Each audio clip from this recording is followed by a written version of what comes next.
বন্ধুরা কেমন আছো তোমরা সবাই? আশা করছি তোমরা সবাই খুব ভালো আছো। বন্ধুরা আরও একটা নতুন ভিডিও শুধুমাত্র তোমাদের জন্য। বন্ধুরা তোমাদেরকে গতকাল আপডেট দিয়েছিলাম যে ঘোলসাইতে কিন্তু চলছে শ্রী দুর্গা সাউন্ড বন্ধুরা, হ্যাঁ, এবং তোমাদেরকে একটা শর্ট ভিডিও দিয়েছিলাম যেখানে কিন্তু লাইটিংয়ের ভিডিও ছিল। বন্ধুরা তোমরা জানো কাঁচিয়া set up Shri Durga sound pop bass সাথে কিন্তু ডাইনামিক মিড বক্স। বন্ধুরা ঘোলসাই শীতলা পূজা এবং কালী পূজা উপলক্ষে কিন্তু চলছে শ্রী দুর্গা সাউন্ড বন্ধুরা।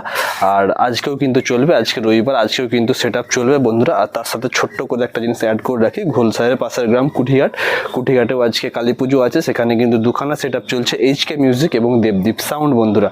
তো তোমরা যদি আসো, ঘোলসাইয়ের লোকেশন অবশ্যই দিয়ে দেবো তোমাদেরকে, তোমরা সেখানে আসতে পারো। এসে শ্রী দুর্গা সাউন্ডের যে বেস কোয়ালিটি, সাউন্ড কোয়ালিটি, সেগুলো তোমরা উপভোগ করতে পারো। সাথে কিন্তু শ্রী দুর্গা সাউন্ডের সাথে কিন্তু লাইটিংও আছে, গ্রাউন্ড আছে, তোমরা নাচানাচিও করতে পারো। এবং সেখান থেকে কুঠিঘাটও আসতে পারো। কুঠিঘাটে আসলে তোমরা দেবদীপ সাউন্ড এবং এইচকে মিউজিক এই দুটো সেট আপও বন্ধুরা দেখতে পাবে। এবং তোমাদেরকে সেই আপডেট ভিডিওগুলো কিন্তু সবই তোমাদেরকে দিয়েছি। আর কুঠিঘাটে যে দেবদীপ সাউন্ড এবং এইচকে মিউজিক আছে তার ভিডিও তোমাদেরকে দিয়েছি। যদি না দেখে থাকো তোমরা যে কীরকম সেট আপ লাগিয়েছে, তো চ্যানেলে গিয়ে বা পেজে গিয়ে তোমরা সেই ভিডিওগুলোও দেখতে পারো বন্ধুরা। আর তার সাথে আরও একটা কথা তোমাদেরকে বলে রাখি, সেটা হচ্ছে মাধবপুরে কিন্তু আজকে পুজো আছে, তো মাধবপুরের ভিডিও কিন্তু আসবে। তো মাধবপুরে কিন্তু 12, 13, 15টার মতো সেট আপ থাকে বন্ধুরা। তো সেই ভিডিওটাও আসবে। তো তোমরা যদি মাধবপুরের ভিডিও দেখতে চাও তো অবশ্যই চ্যানেলে এবং পেজে লক্ষ্য রাখবে। আর মাধবপুরের লোকেশনটাও দিয়ে দেবো। আর মাধবপুরে কালকেও বাজবে, অর্থাৎ সোমবারেও সেট আপগুলো বাজবে, তো তোমরা সোমবার গিয়েও দেখতে পারো।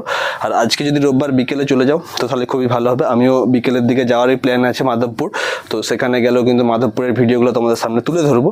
তো সমস্ত কিছু বলে দিলাম। আপাতত ঘোলসাইতে চলছে শ্রী দুর্গা সাউন্ড, এবং শ্রী দুর্গা সাউন্ড ঘোলসাই থেকে খুলে নিয়ে গিয়ে কিন্তু রাধানগরে আবার বাজাবে, তো সেখানেরও ভিডিও তোমাদের জন্য আসবে। তো অনেক ভিডিও আসতে চলেছে পরপর, তো চ্যানেলটাকে সাবস্ক্রাইব করে রাখো। আর ভিডিওটা কেমন লাগলো সেটা অবশ্যই কমেন্ট করে জানাবে। আর যদি ভালো লেগে থাকে অবশ্যই লাইক করতে কিন্তু তোমরা ভুলবে না বন্ধুরা। তো চলো আর বেশি কিছু কথা বলবো না। তো শ্রী দুর্গা সাউন্ডের পপ বেস এবং ডাইনামিক মিড কেমন রেজাল্ট করছে ঘোলসাই শীতলা এবং কালী পুজো উপলক্ষে, সেই ভিডিওটা তোমাদের জন্য।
अभी